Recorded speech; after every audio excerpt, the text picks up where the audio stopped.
Hello and welcome back for Game 3, where 100 Thieves and Clutch are tied at 1-1. That's right, we got a series on our hand, and I don't think a lot of us expected the game to go that way. As Dash said, 6K in 3 minutes at the end of the game for Clutch Gaming to turn that one on its head. Yeah, one mistake there from 100 Thieves, called out by Clutch Gaming, and now we're sitting at 1-1, and the winner of this gets double match point. And if you're 100 Thieves who finished first in the regular season, you're sitting there going, we messed up. But if they mess up again against Clutch, their backs are up against the wall. And this team that came in as the last seed in playoffs in Clutch Gaming could potentially be in the finals off 2 upsets. And it is always the risk you run when you play that sort of style. When you want to play extremely slow, when you want to wait for a Baron, when you're not going for a lot of fights earlier, that one big fight, if you mess it up, can often mean the game. Because the later you get, the more those fights are worth, the more that can be capitalized on afterwards. And, you know, yes, it worked out in Game 1. It did not in Game 2.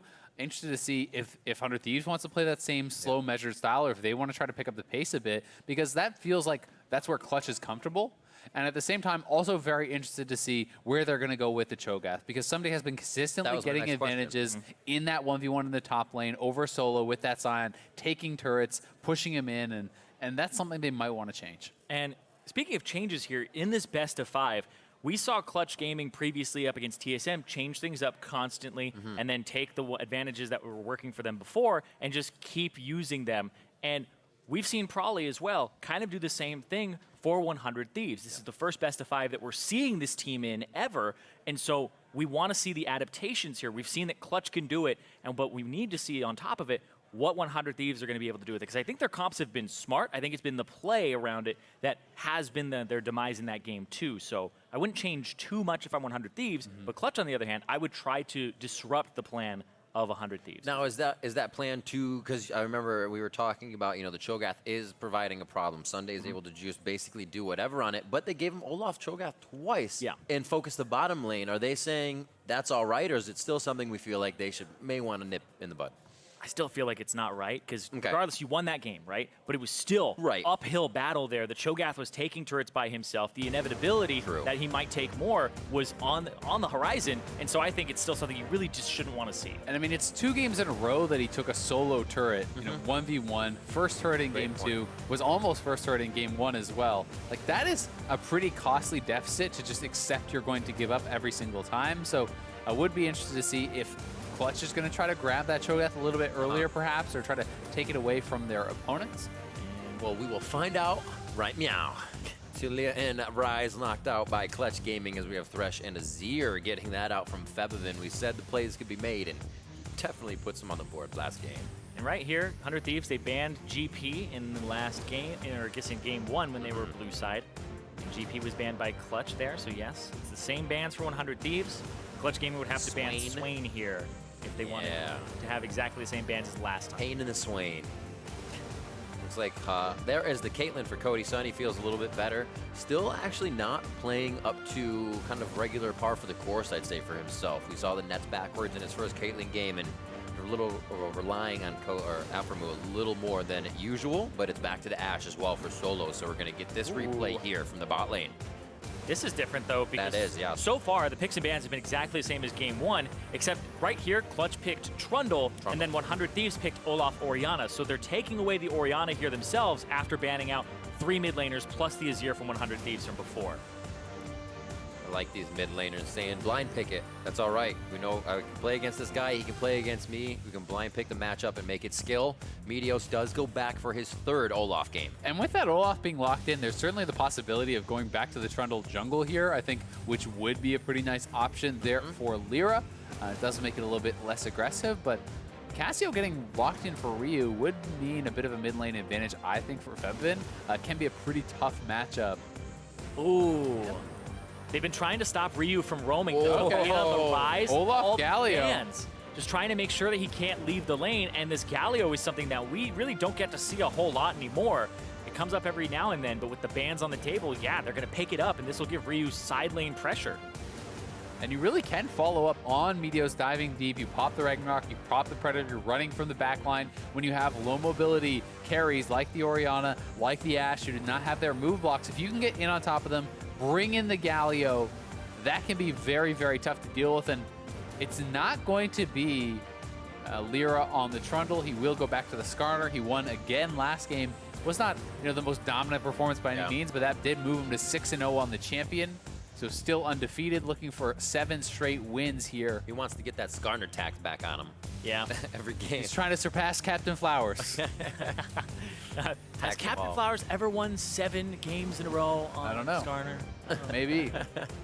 We'll get stats on it. Oh, yeah. To be number 1, I think at some point he may have. Morgana Camille gets knocked out as some of the ladies of the Rift will not see play in here in Game 3. And what do we got from Clutch Gaming? One final ban here as D-Lim stands behind his team that has made great strides here throughout the spring split. Yeah. Potentially Cho'Gath, unless you're going to pick it yourself. The Tomgath. Bench. Okay. Making sure they can't eat people out of the Ashe arrows becomes very annoying.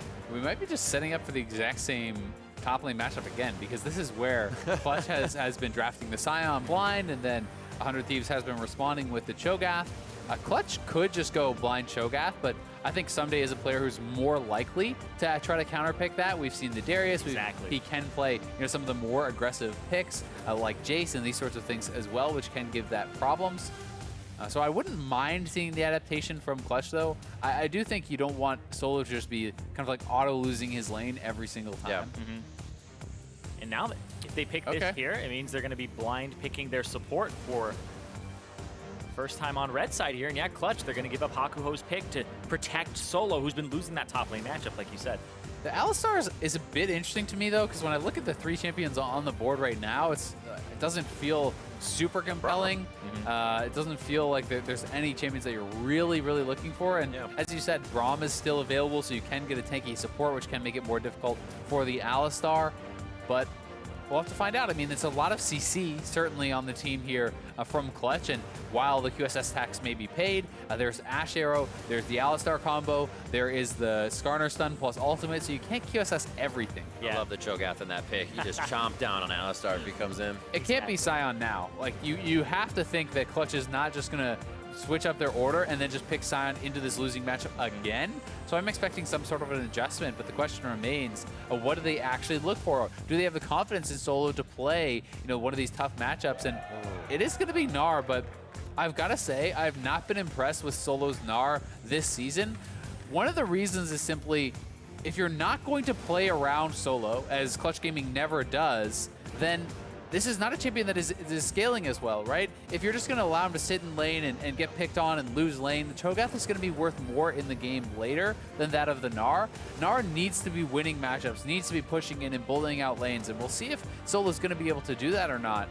Because if it does just become a farmed out stalemate, I still think Ssumday will have the advantage. Yeah, and even if it ends up being that stalemate, like you said, Ssumday has the advantage. And even on top of that, if Solo ever pressures, Ryu has side lane pressure. He's going to bring teleport. He has the ultimate there to just go ahead and help those side lanes out. And this becomes a really interesting match because there's even more on Cody Sun's shoulders here for 100 Thieves. It's pretty much the biggest damage dealer in the game for them. Galio's not going to bring too much behind him. So you really want to focus that bottom lane here, and I think that's what the Alistar was for. CC combinations to potentially upset the bottom lane early, because that's what you really have to stop here. If the Caitlyn gets behind, you stand a very good chance as Clutch Gaming to win. 100 Thieves looking to play off that macro strength. They put the Galio in the game. We're going to see Ryu flying around. Last time he was Realm Warp, and this time he'll be having a heroic entrance. 100 Thieves versus Clutch Gaming. We are in Game 3 of this best-of-5 semifinals at 1-1. Who takes next game? Momentum to Clutch Gaming. Feet are on the Rift. Shoes are laced up, and we'll see what happens in the early part here. Meteos again on that Olaf. We'll see if they do, once again, run behind blue, go for a quick undertow, and just get a little early map priority for vision. And I think it's always worth trying to invade. When you have Braum and Olaf, level 1, it's so ridiculously strong. You tag him with an axe, you hit him with a Braum Q, you're going to get a summoner. So there they go. Hakuho is going to have to back off very, very quickly this time, but they will at least get some vision control down. Some pretty cool runes to kind of point out. There's the Aftershock there for Ryu, and you are expecting Ryu to go heavily AP. And because it is more geared towards flat resistances instead of the percentage increase, that can work very well now with that kit and the flat damage reduction from your W while you're channeling your taunt. That is pretty nice. And Also interesting to see Solo actually going Fleet Footwork on the Gnar, which can help to deal with kind of the trading back and forth, even the minion damage that you're going to be taking while you are hitting this Cho'Gath, and instead of going for something like Airy, which a lot of people do enjoy. Yeah, we've been seeing this more and more, the Aftershock on the Galio. It does have a 0.1 AP ratio on it, so it will increase in damage as time goes on with the AP behind it. And like you said, the flat resist to help Galio out because he already has just flat damage reduction on it, and then it makes his damage reduction even more because of the fact that it's based off of his MR when he's using his W. So it helps out the Galio a lot. And the Fleet Footwork is something that you're not always in love with in terms of the top lane Gnar, but it does help him out early just to kind of pressure and stay even. It has been the adjustment, though, that we've seen kind of take over with Overheal. Yeah, it can also work pretty well as far as like when these matchups can get very difficult is when Ssumday gets 2 tabbies, if he goes Thornmail, if he has like these sorts of things where you are just taking too much damage, he's out-sustaining you with his passive. Every time you auto him, the range minions are hitting you. These sorts of things can allow you to get whittled down. Even the Vorpal spikes, the E pass-through, can be hitting you and kind of poking you down. So it does allow you to withstand that and hopefully trade a bit more aggressively because this is a matchup that you really want to be winning. Going even is a loss in this matchup. It's going to be really tough, too, if Ssumday does get ahead, gets to his banner. We see very little dematerializers on the map this game, and that will have an even bigger effect. Still got a ways before that happens, but something to make note of. Meteos warding up his bottom side as he keeps himself low to get through quick. And you can see what LirA did there is he went from his blue, got his wolves, goes for the Scuttle Crab. No sneaky drakes this time for Meteos on the Olaf, making sure, he did that before he was even level 3, making sure that he just got that vision control. aphromoo dips in and out. Not sure you got full vision there, but you definitely saw that blue was down and what the direction of LirA may be in his pathing. Febiven doing a good job at keeping the waves pretty even, as Ryu may be able to get some good winds of war in soon and start getting that lane pushed a little bit. One of the things that can be kind of difficult with Galio, until you have enough AP, is that you can kind of sometimes, with your Q, put the minions at pretty low HP, but not necessarily be in a position to actually finish them off, and then they can be denied by your own minions. So it does expose you when you're moving forward to really taking that extra damage. And the nerf that kind of pushed Galio away from being the top tier, or at least that S tier mid laner, was the cooldown on his Winds of War. His primary damaging ability went up 2 seconds at max rank. So it ends up being this spell that, like you said, Azale, you throw it, you now have this larger window where you can't actually finish off the minions with another Q. And so you can end up in a worse spot. So it's hurt his laning phase and also hurts his late game too. Even around the map, looking at CS. No jungler intervention just yet as we have a back from Meteos. Again, same buy for him. 3 games in a row. Feeling good on this Olaf and just trying to keep the consistent gameplay in those minds and in his mind and in those hands. Krugs and possibly some bottom attack here. They're keeping it just in front of the turret at that 75% mark, but they may have a good gank possibility for Meteos here in a second. Never mind, they work. Going to be going pretty defensive here with the Doran shield into the Ashe. Yep. But Meteos is here in the bottom lane, so if Clutch steps too far forward, you can look to W forward to a minion on Braum and try to tag someone. Here they go. Oh, just short. Oh, flashes forward anyways. They're going to be able to get the concussive blows. Meteos flashing forward. Undertow 1 miss. Undertow 2 looking for the hit. It does get it, but Hakuho with the passive lockdown as well. Able to save his AD carry, but himself, yes. Nice job by Clutch to escape, but Summoner's blown all over. And actually, such a good job peeling there by Hakuho. It looked like he actually headbutt Cody Sun away to stop a lot of that damage. Then he flashes back. He's able to get the slap for the stun onto Meteos, so really nicely done. And LirA lying in wait here. Remember, no flash or exhaust on aphromoo. Yeah, he'd have to jump to Cody Sun there to get out. But if Hakuho goes for a combo or if aphromoo steps too far forward, but I don't think he will. This is a pushing minion wave towards 100 Thieves. They should just play safe. And that should just be standard. And aphromoo kind of just hugging Cody Sun right now. So if they did get in, should be able to get him to walk out at least. Pretty hyphy in the bot lane to start things off again as we expected. And both junglers make themselves present. And LirA, I think, was able to dip out with 2 more without any information there being given over, though. And you can see Ryu, because he was getting pushed in, Febiven was actually able to go back to base without teleport and still get back in time to collect the minion wave. So definitely a nice little advantage there. And Ryu is going to hold on to his TP.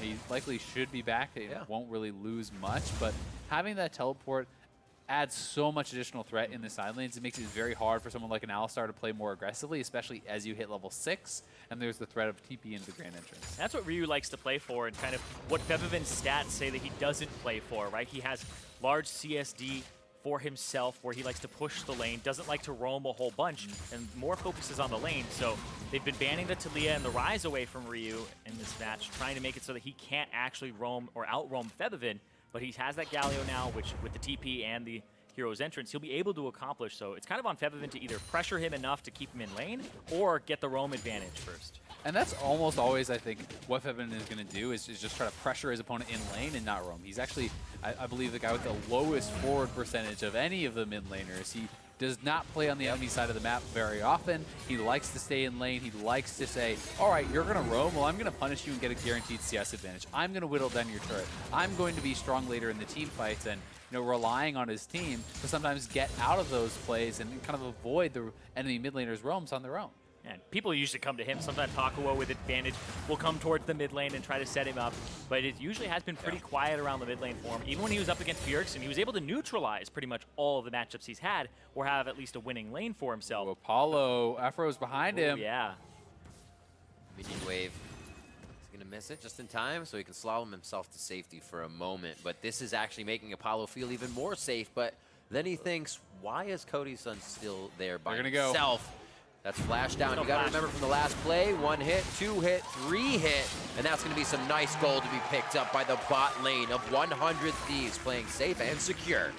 So smart from aphromoo, just camping it out in that bush. So much patience, waits until they have Apollo in that perfect spot, knowing the flash is down, knowing there's no way to escape, even blowing the exhaust to guarantee he's able to tag that Winter's Bite, and they get the stun, followed up with the trap. Just really good stuff, honestly. Seeing both AD carries get taken advantage that way. Cody Sun, or I should say Apollo, this time Cody Sun last time in a previous game. So they're getting themselves, they want to be farming, and the AD carries want to carry because they know the pressure is on them. And it is somewhat concerning because it's not just the first blood, but it's also, 20 CS deficit now on top of that. So here is aphromoo. Does actually get tagged. So not sure if there's an animation difference that Apollo could have actually noticed. Would he have seen the number? You definitely hear it, but he already hit minions, I don't so think you he may does. not tag it. I don't think you see the number in the bush. You just see the arrow not go as far, but it seemed like it was almost max range there anyway. Hard to notice. So it's very hard to notice. But aphromoo plays it patiently, and he doesn't risk anything either. He goes for the exhaust first to make sure that he can hit confirm the auto and the Q. Making sure you can lock it down, no questions asked. We do have that Hex Flash on Hakuho. Not sure how much they want to go in right now with that semi-advantage over to Cody Sun. Not really in damage, though, as we see a Shockwave in mid to deter Ryu. Denies the cannon from him. It's that high-level gameplay.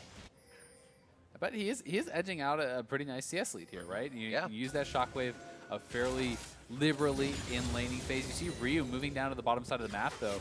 Perhaps looking to get in place for an ultimate. Potentially 4-man play here. Beautiful hawk shot. Looks like it's probably going to spot him out, though. With those flashes almost up, aphromoo has his from the last engage, so that would have been huge, as you were saying. Ryu setting up in the Bramble Pit. Didn't have the opportunity to get themselves right in. Oh, maybe the flash now. Maybe the rotation coming down as well. Meteos on the Predator. They're looking for the AD carry, and Apollo. He just got flashback. Literally just got flashback. He didn't have it. Oh my word. Comes up as he dies. It was perfectly timed there. And you saw aphromoo and Cody both commit their own flashes to that. And the way that aphromoo knows he doesn't have his flash yet is because of the difference in timing with the Unsealed Spellbook. He has the shorter flash cooldown. As soon as that comes up, he knows Apollo doesn't have his. There's a window to make a play, and they are punishing this Ashe pick so incredibly well with this aggressive play in the early game. They're going to get a 10-minute first turret here. Could have maybe given solo gold over to Cody Sun. I'm always a fan of that, but either way, he has picked up a kill. He's cashing out on his call, stacking that up, and has the turret gold. He's up 1,400 gold right now over Apollo. Apollo has just been getting blasted here in these last few minutes, in the last 3 minutes, where aphromoo came behind him, and the rest of the team showed up on this one. But hold on here, Ssumday, he will have Ryu in the vicinity. Pulls it back. Gotta be careful about the feast. Not You looking actually too just good, turn but on they the are Rift going to Herald. have a big Ryu here. Shockwave did come back up. He flashes forward for the taunt. LirA taking a lot of damage from Winds of War. His Rift Herald is also having her way with a bit of the HP on the side of Clutch Gaming. Meteos says thank you very much. 40 seconds to pick up the Eye of the Herald. Looks like Ryu's going to walk over and grab that one for mid lane pressure. And Febiven going to have to flash over the wall to get himself out of this one. 100 Thieves is everywhere. Yeah, really well done. And even, with Ssumday not actually having the feast off cooldown, he's able to buy enough time for Meteos to just stroll in, take that away so they win on the bottom side of the map, and they're able to respond quickly enough on the top side of the map that this is just really big early advantage. Yep. The IE to just a couple pieces of that Essence Reaver. Yeah, and he's ahead, and then he has the Cull on top of it too, so he's just going to get even further ahead as time goes on if it's left in a neutral state here. And you can even just move this bottom lane and kind of set up a 2v1 against Solo to neutralize any advantage that he is getting. And Ssumday definitely is behind, and Solo has been doing a pretty good job, but this is around the point when you're level 9, when you have tabbies, when you have some mana built up, that it can become harder and harder and harder to push you out. And we talked about it in the draft phase where a lot of this is on Cody Sun's shoulders. You look at his other lanes, you look at Ssumday, he's behind 20 CS. The mid lane behind 20 CS as well. He's kind of the one who now has the advantage. They've been playing towards him and putting a lot on his shoulders here. Clutch could have been able to sniff that out, of course, and be like, this is the winning lane for them. But it looked like they didn't play safe enough here, and you're seeing what that does to 100 Thieves. And it's not even just the lane that has a draft advantage, it's the lane that must win because he's the one who has to do all the damage in team fights, right? Yes, there is some burst from Galio, yes, there is some burst from Cho'Gath, but they are not consistent damage dealers. It really is on the back of Cody Sun that he has to pump out the damage in these team fights, especially if you go late. And with what we're seeing 100 Thieves bring to the table, it looks like a lot of practice makes perfect. Cho'Gath again, Olaf again, Caitlyn again, switch out an Orianna and a Morgana, and you have basically the same composition as the first game. They're going back to these picks that feel super comfortable and something they have played multiple fights on recently, most likely. I mean, if it ain't broke, don't fix it, right? If 100 Thieves is going to continue to get these picks, if Clutch is not going to show you that it can't work or pressure you off of them, then you can just continually go back to that same comfort draft. LirA looking towards top side for a Shrine and a bit more speed from Scuttles. And looks like we'll get a blue trade-off here on the right side of the map. 100 Thieves is open. What kind of fight can they actually escalate from this? It doesn't look like too much. Pressure in the mid lane from Ryu. And this should be going over to Meteos. I'm interested to see that the Caitlyn lane actually has stayed bot as Clutch is trying to move up to the top side. Look to see if they can pressure Ssumday off. Ssumday doesn't have flash. He does have Feast, though. It's pretty hard to dive a Cho'Gath who has tabbies here, and he's just going to stay around. Yeah, because Ryu's ultimate just came up again off of cooldown, so Ryu would be able to get there if he plays that side. And now you can see 100 Thieves are just roaming up from the bottom side of the map after shoving it in. Apollo has to catch that wave, so this gives them time mid to start pushing it up. There's the Rift Herald use. Crushing the eye. Nicely done. I mean, Caitlyn pushes out bot, moves up to mid. They have the Rift Herald. They have everyone in position. And Meteos even on the side, kind of threatening to cut off Apollo, and Apollo is actually getting zoned out because of that. Can't come to assist. And it's actually just forced into play. Meteos walked over a ward that's just past River, right behind Blue Buff. So they know he's been in there, but they just can't do anything about it right now, and he's able to walk out freely with creating that pressure. It makes Apollo have to back earlier than he'd like to, Yeah. and it means that this wave will slowly push back towards 100 Thieves, and this leaves kind of a wave that you'll be able to catch later. So yeah, Apollo doesn't want that to happen. So he wants to fast push this, make sure that it ends up on the other side of the map, and so that they don't have this gigantic wave to collect that they can get at their leisure. Instead, now you can see the lane swap coming out from 100 Thieves. And they'll be faster on this too, because Apollo, he had to clear that wave, so he'll be very delayed in getting to top side. And they might save this turret. They're likely going to keep that turret alive and look to continue to pressure here. I mean, if you can draw then people up to top lane, there's potential for Ryu to just be able to knock down the rest of the HP off that mid lane turret, because it has been 100 Thieves making moves around the map, knocking down the outer turrets very quickly, in these last couple games, and they're looking again to do that. And the way they do that is move that Caitlyn around, right? Yep. She has that large gold advantage. The Cull still 19 CS to go, but he's already up 1,400. He's already 1,400 up, but that lead hasn't gotten any larger for him since that first turret went down. That's a very good point. You gotta go back and spend that gold. Make sure it happens and make sure you push it a little bit more. Meteos nicely in the back to create that false sense of security if Clutch Gaming thinks they could initiate. Exactly. Meteos is just shadowing these lanes, and because LirA isn't there, they have to just kind of cede this and give it up. Clutch Gaming are in the mode where they have to give up these advantages. It sucks for them, but they do have to kind of watch those turrets drop and not have really much to say about it right now. Buddy system everywhere. We're not seeing Cody Sun break off of aphromoo too much. Looks like Ryu is ready to get to anyone if they want. LirA. Oh, very nice flash for LirA to get right to Cody Sun. Follow-up damage. What a beautiful play to turn this one around. Clutch Gaming inside the head of 100 Thieves as aphromoo said, this is on me. Well, Clutch Gaming, so far they've been really good at identifying the win condition for 100 Thieves. In the last game, it was the macro play and having kind of the switcheroo to Baron. Here, it's Cody Sun. He's definitely the win condition here. If you get him ahead, he's going to start destroying the game and getting those outer turrets. They catch them in rotation, and LirA has a great outplay there to snag Cody, and even the hero's entrance couldn't help him. Very fast fingers from LirA there, reading aphromoos Glacial Fissure, and we'll see it again once more. Now here it is one more time. LirA just flashing over the Glacial Fissure. So well done. Pulls him back into Apollo's Ashe ultimate, so the CC layering on point there. And that's just a straight up Skarner outplay. Yeah. That was crazy. LirA feeling good about this. And that's kind of what we thought he would be doing last game. Now that he has the advantage to start doing it, he may continue. I mean, we were sitting with 2-0 for 100 Thieves, and I was sitting here going, are 100 Thieves going to win this game because they have this advantage on Cody Sun, and LirA's going to suffer his first loss on Skarner to split? LirA's saying no way. He wants to go 7-0 on this guy. Yeah. And Skarner outplay, it sounds almost like an oxymoron to me at the time. I'm like, whoa there. He just clicked on him, you know? That's it. Skarner Flash. Full range ultimate, man.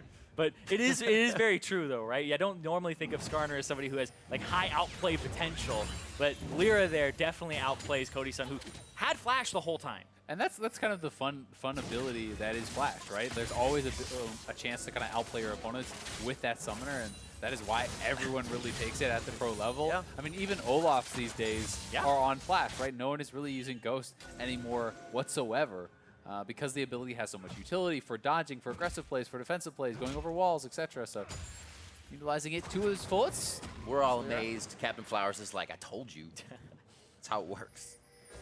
2K gold lead for 100 Thieves. Even after those plays, Clutch still has a bit to scrape back here to get themselves even on the map. And it looks like it's going to be a mid lane for 100 Thieves here. A bit more pressure. Flash forward. He stands on the minion to get himself right in range.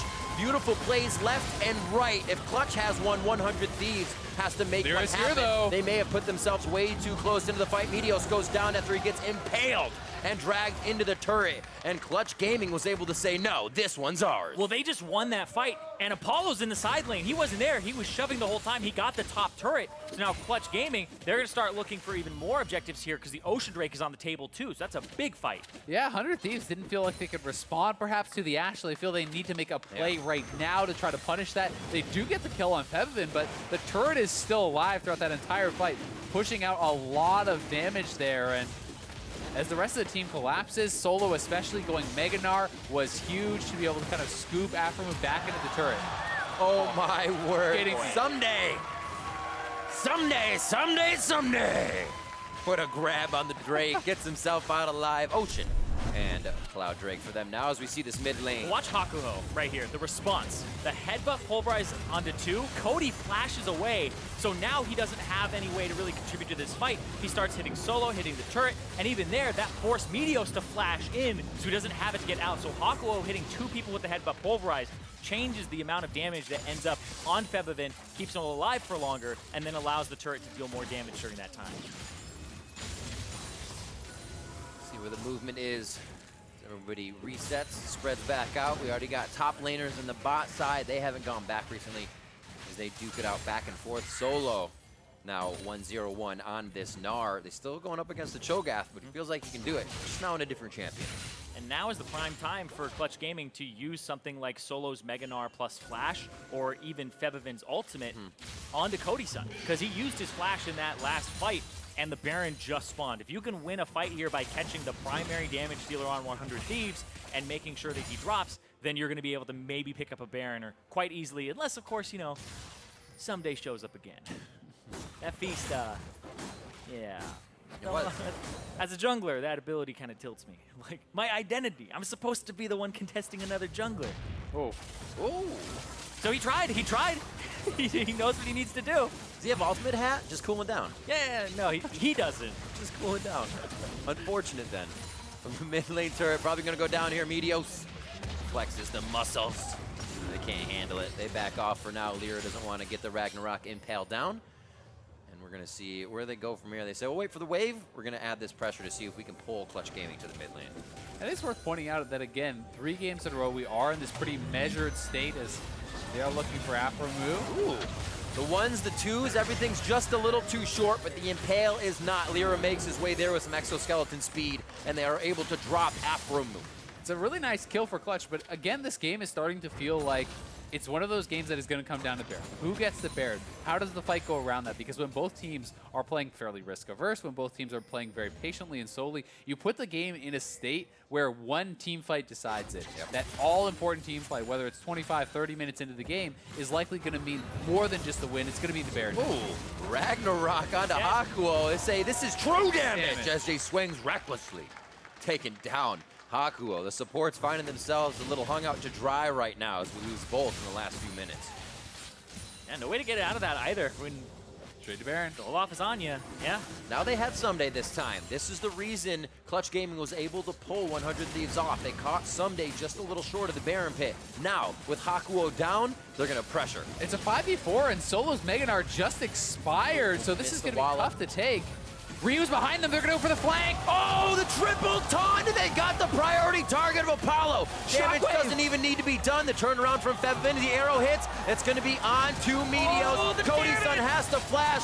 What a turnaround from Clutch Gaming. Febiven and they're going to go for the Baron now. Again, as Solo finds the kills to secure the fight. And Baron for Clutch Gaming. Febiven just turned that fight on its head with that shockwave. That was incredible. In game 1, it's Ryu with the shockwave. And this time, Febiven says, I can do it even better. Absolutely ridiculous. He makes himself almost fly under the radar in these fights. You don't even know where the ball is. It's definitely not on him. And he is able to hit these ults when you least expect it. We'll be seeing that one in a second. But this is how, again, 100 Thieves has been kind of turned on their head. Clutch with a beautiful fight rebound. And you saw the TP came through from Solo. Ryu looks like he's going to clean this up. Back the Apollo ball right here. Flashes. And yeah, the ball actually goes from the side in. It was hiding under Ryu. That was a max range shockwave. Catches all 3 of them on the outside of it. Perfectly placed. Completely turns it around. Allows Solo to go forward. I mean, that is a play that looked like it was great for 100 Thieves. It's a 5v4. 100%. Solo is not in Gnar. That looked like the right play to go for, but when you play this style that 100 Thieves is going for, so slow risk averse, then they're betting it all on one Baron play each game. 2 out of 3 games that has gone wrong, and that may be what decides this. And I was talking at the very beginning of this game where, hey, it was one mistake. You said it as well, Azale. One mistake, it's a big one that you get punished for. And if Clutch win this, it is double match point for the 6th-seeded team. I mean, that's the thing. One mistake at 5 minutes, one mistake at 8 minutes or 12 minutes, it means so much less. When it's one mistake at Baron, at 20+ minutes, you are losing that team fight, you are losing the Baron. Losing the Baron means you are likely losing multiple turrets, and that just is so devastating. And we said that the win condition for 100 Thieves is kind of Cody Sun turning on and having a great game. Right. But on the flip side for Clutch, they had these winning solo lanes that are now both up 40 CS apiece. They weren't able to contain Cody Sun during the start. But once they got his flash, you're able to really... A lot of wards. Yeah, it's a lot of wards. Definitely got that one covered. I don't know. I feel like they could use a few more in there. It's like a forest at this point. Another zombie ward. Hey! There we go. Give me more! Yeah, that's the bush you want to camp. Because that's the bush you're like, for sure they can't see in here. And they're going from the side. There's the ulti. Oh my word, they lock down the Ryu. That's going to be huge. They get the Gnar ult in. No, Febiven very low. That's the huge shockwave did not go off. Ryu tries to get himself down to lock down LirA as Cody Sun is firing free on the back line for DPS. and they are going to get the fight over Clutch Gaming. Solo running for the hills. And Meteos found the flank there and just trains down Apollo by himself. No one in the back lines to help Apollo with him going down. With Febiven getting caught, the fight gets destroyed by 100 Thieves. Unbelievable, the audacity each team has to say, no, this fight is mine, and continue to assess it and go right back into the fight. 100 Thieves, they know they can't go any deeper on the side of Clutch Gaming. They start to back off with their spoils of war from a beautiful fight in mid lane. I'm looking for that Mountain Drake here for 100 Thieves, which will just help them with the next Baron that's coming up here. But Febiven went down. That's the key thing. His cleanse was on cooldown. LirA pulled an I'm helping there with Skarner. He grabs the Galio. CC does not interrupt Galio W. He pulls Galio with the W on straight to his mid laner. Watch this. But look at Apollo as well. I mean, the mid laner gets haunted, and Apollo is just getting trained down in the back. No one is coming to target Meteos. No one is coming to help Apollo whatsoever. And that is just an over-aggressive dive, and definitely a mistake there. Yeah, it looked like Solo went back and tried to wallop him, but then it's like, I can't stun him. I can't actually peel him off of him. So there's nothing you can really do to help Apollo in that situation with the Olaf on him, but Febiven's the one who also has pressure on him, so he's shielding himself, trying to take care of himself. And that's why you need to make sure that you have established battle lines, that there's not someone coming from behind, because if Meteos tries to do that and run through all 5 members, everyone turns, you focus the Olaf dies, your Ashe is now safe, it's a different fight. But when you go for these aggressive dives, when the fight turns into these different skirmishes on different sides, things get very scrappy, and a champion like Ashe is very weak in those sort of scrappy, skirmishy fights. Imagine if Febiven was not in the middle of that. An early Leandries for himself, extended fights, madness ticking up on the Leandries. He is going to shred people. Well, he's also the primary damage to the Olaf because he doesn't have any magic resistance, so you want to have the Orianna freed up to just kind of throw the ball and bash this guy. And right there, when he got pulled into a taunt, the CC layering from Ssumday was perfect. Right on top of it, easy, throw your Q, throw your W. They were instantly able to just take down Febiven before he got the ultimate off, like you said. I think both teams know now there are explosive fights to be had. We've seen one go Clutch Gaming's way, and one very quickly go 100 Thieves' way. And now we're going to get a little bit of tempered play for the time being as these waves are cleared up. Solo's rotating up from that bot lane as he has nowhere to clear safely. And they're just kind of waiting for the map to reset here. Next, Mountain Drake, but 3 in the favor of 100 Thieves, as they've done a great job at keeping control over the objectives. And this has been a hell of a series because it's been even when we hit 20, 25 minutes in every single game where these teams are just so similar, where they're playing some tank top laners that try to fight for some advantage, the control from the junglers who try to make a play in the team fight, and then it's that AD carry for the late game with a playmaking support. Like, it's pretty much who's playing a little bit better as a team on the day that'll take this series here, and we're seeing it go back and forth in the middle of these games. Yeah, it has been into well matched, and it's again one of those cases where no one is really giving Clutch a chance coming to these it's series. 1 versus 6. Exactly, and I mean, going in up against TSM, everyone's saying, all right, 3-0 TSM. Coming in against 100 Thieves, predictions on the desk, both 3-1. But this is looking like a much tighter series than that. It may still end up with that score, but I mean, Clutch is extremely competitive, is really pushing these teams to the limit. I love the fact as well. Right into the fight. Shockwave as well. Double hit there. He did get out, and they're going to be able to possibly turn this one around, teleport to the right side from Solo. He is 75% in the barn. I'm sure 100 Thieves does not like that visual at all. Just a few more hits, and he could hop in. When he goes in, though, Ryu will definitely ulti on whoever his target is and kind of destroy him. So he's not jumping in immediately. But Cody Sun, the fast fingers there, getting out right on time. Really nice flash, but the thing is, Shockwave relatively low cooldown at this point of the game. You can see it's closing on a halfway cooldown. That flash is going to be down for quite some time. So they can look to make an aggressive play as their ultimates come back up, as their summoners come back up with Shockwave, with Ashe Arrow, and with Skarner ulti. Exactly, but now Cody Sun has the QSS for the Skarner ultimate in the future. He just picked that up right there, making sure that this win condition for 100 Thieves that needs to pump out damage and now doesn't have the flash is a little bit safer, but it's still a very unfavorable situation because the Baron is up in 10 seconds. Febiven will have that ultimate, like you said, Azale, and Febiven has things like flash, so you have to protect Cody Sun here on 100 Thieves side because they're gunning for him. They've thrown so much at him, team fight after team fight, Ashe Arrow, everything. And they're trying to make something stick. And if something does stick, he's most likely dead. And the ball on Hakuho. Certainly potential to be delivered by Solo, by Hakuho. who both have flash available. They can flash in there. Meteos looking for the flank, but just going to clear out some vision for now. Everything is so tense.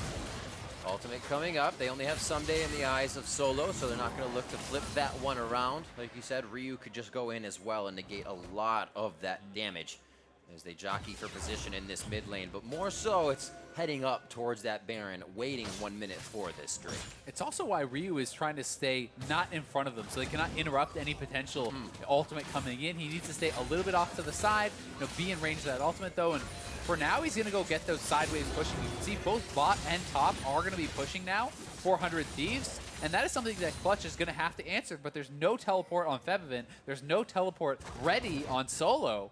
So that is going to give map advantage 200 Thieves, and they're going to be the ones who have an opportunity to pressure here, because that wave on bottom side especially is massive. Yeah, either they answer it and then they're at a disadvantage, or they try to make a play here in the very near future and try to make it so that everybody from 100 Thieves has to collapse.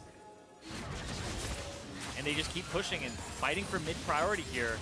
Ashe arrow is up, so they could look, but I mean, you have to pull the trigger pretty soon. That bottom turret is going to die, and then it's going to be on towards the inhibitor. But they may just say it's not worth it to actually get that bottom turret with the, or at least the minion wave, not get that minion wave, because it's going to die, but if you go to the bottom side, you're going to lose Baron instead of just the turret. Yeah, it becomes really tough. It's just a question of how much is too much, right? The tier 2, maybe that's okay. Is the inhibitor? Probably not. It means the mistake from Clutch was minutes ago instead of in this moment here, because now they're stuck in this decision. Kind of something we couldn't see happening, but now comes to fruition in that bot lane. But how is the pressure kind of taken? Oh, the flash! Pie to the face for Apollo as he just takes that one, but no initiation. As Ssumday and team are able to back up, resorting to keeping away from Hakuho's initiation. Yeah, that was the flash from Febiven there, so he won't have that in the team fight, and there's the threat of Meteos training him down and going after him again. And now it's Apollo trying to go up to the top side to clear that out, but this wave is massive. It's going to be on the inhibitor turret at the bottom side now, and that is going to kill the inhibitor turret. Straight up, Meteos is saying, all right, I'm just going to get the Mountain Dragon while all this is happening. They don't know where he is, so still no one is going to respond until just now. Febiven looking like he's going to make the call, and this is actually kind of awkward timing. He's moving away. Okay.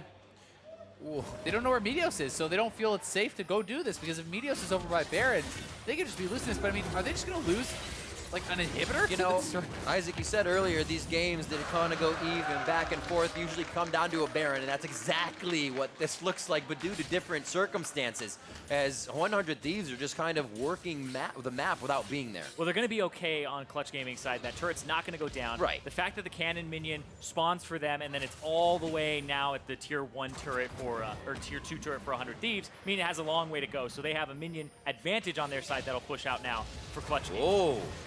Pressure start.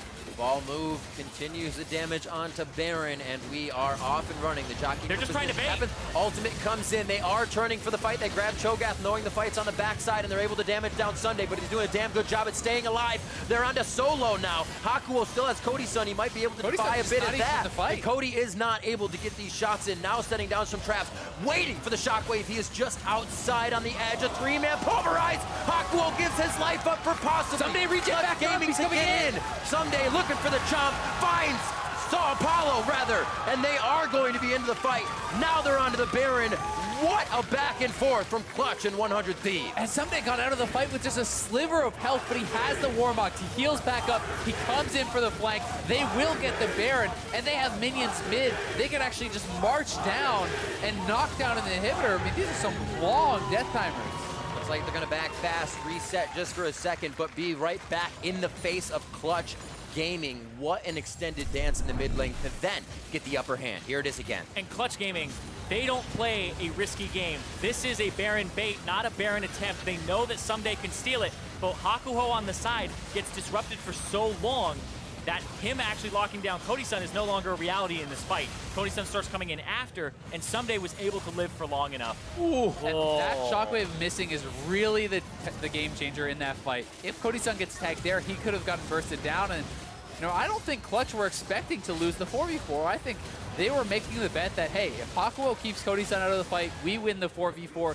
because he's supposed to be the one that it's about. He's supposed to be the one who brings that damage, but not only was Ssumday able to get out, he re-enters the fight and brings that feast, which was so punishing. And despite all the work that Febiven did, much of that was regened up because of the Warmogs on Ssumday. Absolutely crazy. Like we said, extended fights.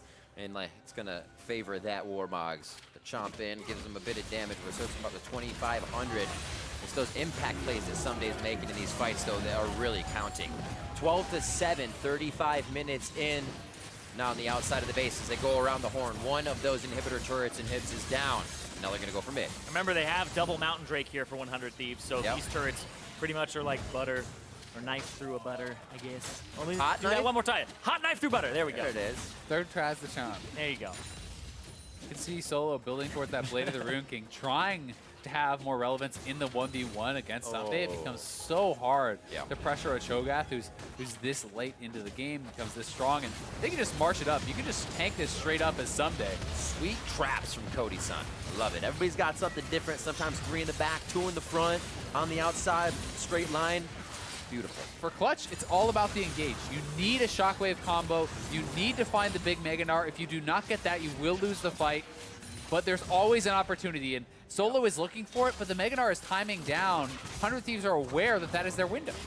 And also, Cody Sun has Flash again, so the QSS and the Flash for him and the protection of aphromoo is going to be very hard to make something stick here now that he has that Summoner back up. The Baron fight where Febiven almost hit Cody Sun, and Cody Sun outplayed by moving away right at the exact moment he needed to, is what's allowing them to actually push this now. I'm keeping an eye on Febiven's ball, but also aphromoo. He has to watch when his shield is down. That will stop the movement of the ball, and it will not hit the shockwave where he wants it. Slowly moving it back and forth, as you have Hakuho also on the side. Febiven's very good at keeping that in a spot where you kind of forget about it, and that's when they're able to make the play. They're taking a lot of damage here, just waiting, but it's almost like they have to. 100 Thieves in such a lead. Clutch Gaming wants to be able to save the base in an all-out fight. And the Banner of Command cooldown came back up, so he's just able to banner another minion there on Ssumday's side and just push, and that got them the inhibitor #1.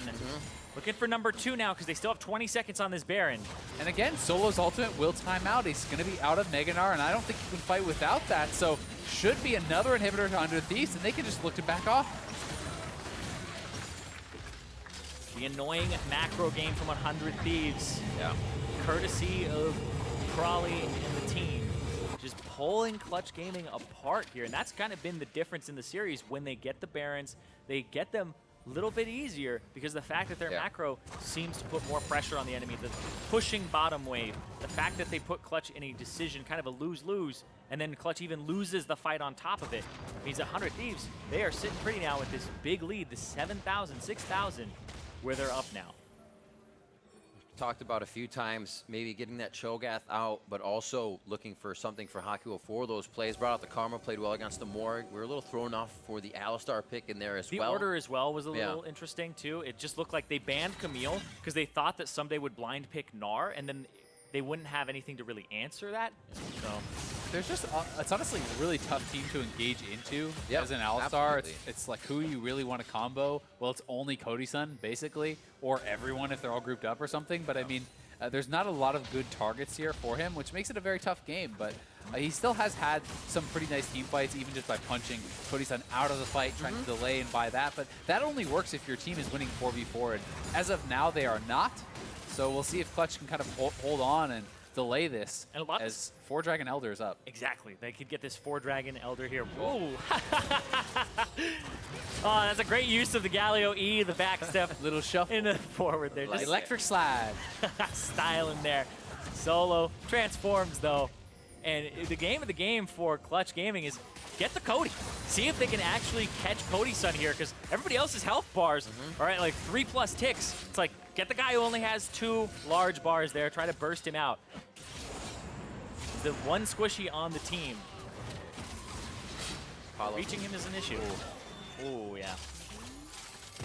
Eyes on Cody Sun and Apollo in the back, but also that Orianna here. Ooh, Solo's gonna back in. And the minions, right? I mean, the top wave is pushing in, the bottom wave is pushing in. Clutch doesn't get to wait. They need to go now or they're going to have minions on their Nexus. Hakuho is going around the fight here. He's going to try to flank and get on the back line. They're trying to catch Cody. They found him. He's spotted by Meteos, so Meteos can just chase him out. Exactly. It's such a good position from 100 Thieves. Nobody's damaging the Elder. They're just letting it do damage. aphromoo says this is fine, not too much overall. Hakuho makes it over. They may try to finish without him there. No, they're going to go for the fight. Great shockwave damage Cody in coming the back, through. Gnar! Solo slamming 100 Thieves against the wall, but the turnaround damage is huge from 100 Thieves as they start to wipe down Clutch Gaming. Hook, line, and sinker in front of the Elder Drake, and they'll pick that up too. And that should do it for 100 Thieves. They're going to TP straight into the base. Only 2 men alive. Elder Dragon up. And the Nexus turrets will crash down. 100 Thieves looking like they're going to take a lead. Another beautiful back and forth, but it is the lead. Momentum to 100 Thieves as we move to game 4 at 2-1. And a hell of a performance there from Cody Sun in those team fights later.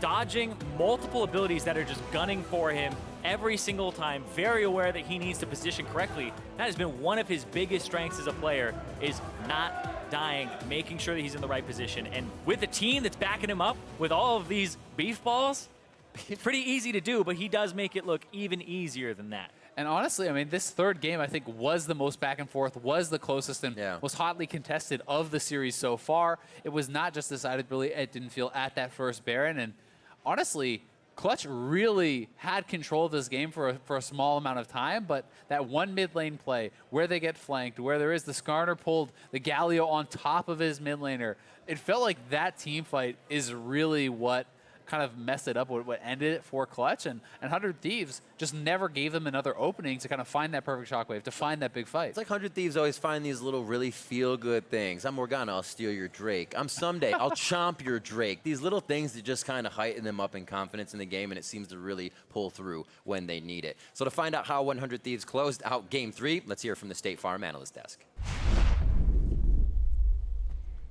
Thank you very much, Riv. The craziness continues in this best of 5 as 100 Thieves snags a quick lead here. 2-1 now, the scoreline for the series. But again, back and forth within this game, fight to fight to fight. The leads changing hands in a sense, or rather the feeling of who's controlling the game changes hands. And once again, we're taking a look at champion select. That Caitlyn goes over quite quickly to 100 Thieves. Cody Sun piloting that well. And a 4-man tank line built around him this time around. And I think it works pretty well for what 100 Thieves like to do. The Orianna takeaway was also smart, I thought, but the Galio answer is nice because Skarner, Orianna is not going to have an easy time picking on Ryu in the mid lane, which kind of happened a little bit in Game 2, so this is a little bit more stable, and it still allows him to play that kind of map style that Ryu prefers. Yeah, but there is one weird thing in this draft to me, and it's the fact that Zyra Khan is completely absent from the picks or the bans. And I think we had seen Caitlyn Morg being a counter to Zyra Khan, but Morgana's banned. So the first pick Caitlyn is still going to be vulnerable to a Zyra Khan engage, and it's something Hakuho and Apollo have practiced, so I'm really confused. It was Game 1 and Game 3, how they decided not to pull it out in either of those games, especially now when we look at the way that game played out, and it was Apollo getting hit by a Rupture or an Olaf. It would have been really nice to go untargetable as Xayah and be able to outplay it. But you can see here, he just gets picked on that. Yeah, I mean, he's still going to get picked on in Zyra Khan pre-6 before you get that, because there was a very clear attempt to shut them down. And Clutch Gaming kind of went back to that style that we talked about them needing to avoid in the series of not doing too much. You saw a potential counter gank there that they could have gone for with the Hex Flash on Hakuho. They don't do it. And they kind of continue to play more defensive, avoiding and trying to live through these ganks time and time again. Yeah, and every single one of those plays where 100 Thieves was making a play down bottom, they were expending summoner spells, so they're actually just as vulnerable to a counter. Here, why is LirA up there if he's not willing to follow through on the play? Galio was showing in the mid lane, could not counter that gank. It was a flashless Cho'Gath, and they had Gnar. That's a time where you got to make a play. Yeah, you can chain CC for 5 seconds and kill that guy. Right, so we can rightly throw some criticism towards Clutch Gaming for their early game play. While the bot lane's getting focused, you got to make something happen on the other side of the map or be there to protect them. That said, we get into the mid game, we get into those team fight phases, and again, these two teams just slugging it out inch by inch, looking for any kind of advantage they can find. It's stuff like this that makes me have a hard time criticizing Clutch, because they do react to things so well. Hakuho does a great job following up on that kind of engage that they're using Braum to brute force. Solo comes in as well with his Gnar, and all this is a well-timed counter engage by Clutch. Yeah, there was this. There was also the first time that 100 Thieves tried to force Baron that ended up going completely backwards. You can see here, Ryu has what looks like a great flank, but watch some small execution errors here. aphromoo doesn't land his Q onto Apollo. He gets away, and then obviously an amazing shockwave by Febiven, which leads to the turn and a Clutch Gaming Baron. And this is where we started to talk about Clutch Gaming, they could be up 2-1. They could be one game away from being in the NA Finals with this Baron, and here's where it goes wrong. Yeah, and I understand what they're thinking here. They know that he's on the backside. You're going to see Apollo actually hawkshot him. And with the tank out of position, they're saying, hey, this guy can't protect this dive. Let's go. We have Solo and LirA flanking. But they pull Ryu. He gets his W off, so he's not going to take damage. Uh-oh, he's taunted Febiven. Febiven is bounce housed. Meanwhile, Apollo is getting trained by that Olaf, yeah. and the Galio ultimate, so that fight could not have gone more wrong for Clutch Gaming. Yeah, it's just this kind of thing where like you're diving a 4-tank comp. In hindsight, you really shouldn't be doing that. Split the Gnar out, abuse your Baron, and then once that went wrong, it felt like Clutch continued to feel under pressure. Yeah, and I think the Galio bailed out Ssumday a few times in this game where I think Clutch wanted to have the Skarner to pull the tank and get rid of the tank line, and that wasn't necessary. And then what happened is just like really long fights played out on both sides. The fact that Shockwave against Cody Sun was incredibly critical. Also here, yeah, I mean, you saw at the end of this fight the fact that Febiven had like 5,000 damage, but there's 4 tanks. You did 1,000 damage to every tank. If you don't ever get to the AD carry, you will not win the team fight. And Cody Sun was protected this entire time, was zoned away for a little while, which gave him a chance, but you feel the desperation start coming for Clutch. Despite landing the Shockwave this time, the flash by Cody Sun is well timed, didn't panic flash right away, and waited for the engage by Solo. Yeah. So really nicely done by Cody this game after he got the advantage early on, then the team started making some mistakes. He was the backbone for this game, which is kind of 100 Thieves' identity. Yeah, and watching Apollo in that fight, he got flashed on by a Galio in one shot with the combo plus a rupture. So Apollo never really got to contribute in these team fights, partially due to the Ashe, partially down to 100 Thieves play. But as we saw, Dash, during that replay roll, is these fights we're coming down to one missed skill shot here, one landed skill shot on the other side, really slim margins. And coming into the series, we're like, these teams have similar strengths. 100 Thieves has been a little bit more consistent. They have a slightly better early game. But that's pretty much it. Yeah. Like, the thing that's actually deciding this series is the in-the-moment team fighting, and it's incredibly close and very high pressure. It's all about execution on game day, and 400 Thieves right now, it is slightly in their favor. But again, we've seen Clutch Gaming in positions where they've had to fight back, you know, as the underdog against the idea that they should be the favorites or should ultimately win this game. My question, though, is 100 Thieves did show us a little something different, right? They did give us that, okay, now we're going to go 4 tanks and we're going to put all of our eggs in the Cody basket, and they still beat Clutch. So where's the response going to come from for Clutch here in Game 4 and then again in Game 5 if they want to take this series? They need to find a way to make sure that Apollo is on a somewhat safe champion. Zyra does fit that for me, and they need to make sure he doesn't get fallen behind early in the game because Febby seems to be doing just fine. Solo and Ssumday, yes, so Ssumday is mostly outperforming the series, but it's not super impactful, and it does feel like a lot comes down to the bot lane. Jack, Clutch will go back to blue side, still no subs. That was the one game in which Clutch themselves banned Xayah in the first rotation. Would you recommend perhaps they leave that up, try and force it to be available? They should definitely save it for a Caitlyn first pick. I think that's going to be Apollo's best champion. I wouldn't mind it if they did. You know what? I think they should ban it because I don't want them using a first pick on it. And I think 100 Thieves would be wise to take it. So right, okay. Clutch Gaming not picking Zyra is perplexing to me on the red side when the other team is first picking Caitlyn. But they should still first pick Caitlyn based on the comfort they have on that champion. So I think it's a smart ban. All right, fair enough. It's match point for 100 Thieves. See if Clutch Gaming can tie up the series in Game 4. Don't touch that browser.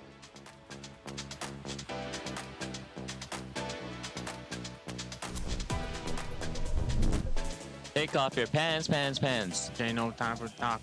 Take off your shoes. Ain't no time for walking.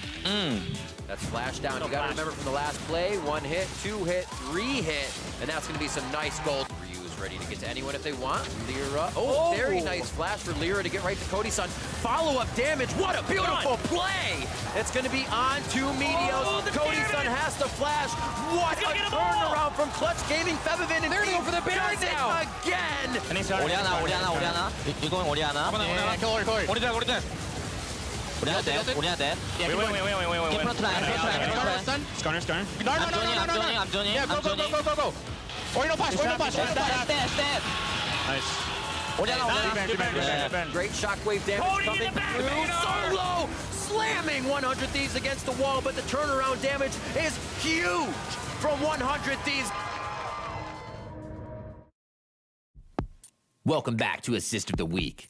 During Day 2 of the 2018 Spring Quarterfinals, Clutch Gaming wanted an early lead on TSM and decided to attack the bot lane.